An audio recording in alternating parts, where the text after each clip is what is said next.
more than one thing I brought from the opera world. Um, you would think on paper that you couldn't have two more different jobs. But actually, a lot of the skills were transferable, especially the sense of teamwork and being able to rely on your team members and being able to trust. I think one of the things that I love about software engineering, and obviously this depends on the company culture, but one of the things I love about it is that there is a tendency towards trust. So that you give people a task and you let them do it. You hands off, you kind of say, okay, go. And in the opera world, you've sometimes got hundreds of people, like literally 100 to 120 people on stage at the same time. And you have to do very specific things at very specific points in the music. And you cannot be there breathing down everyone's neck, trying to make sure everyone's doing their part.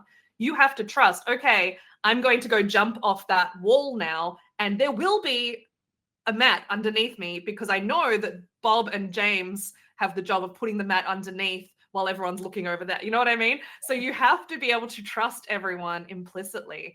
And I definitely carried that through. I would add that performing itself is actually a skill. The communication, the lack of fear of making mistakes. The opera world, they call it the Olympic sport of singing. So if you think of the level of rigor that is applied to an Olympian, that is the level of rigor that is applied to every professional opera singer. It is extremely rigorous, both physically and artistically.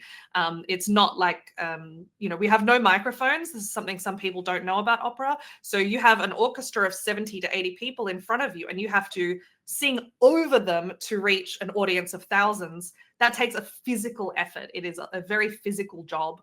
And so training in those things, you learn to make mistakes a lot. You are constantly told what you are doing wrong. You say air instead of ear, and that's wrong. You have your foot facing this way instead of this way. That's wrong. There's a lot of things that you are told over and over again. So by the time I got to tech, I was like happy to make mistakes. I had no problem as a junior being like, I don't know that. What is that? How does this work? I don't get it. Like, tell me everything, because it didn't feel to me nearly as personal as the kind of critical feedback I'd gotten as a singer.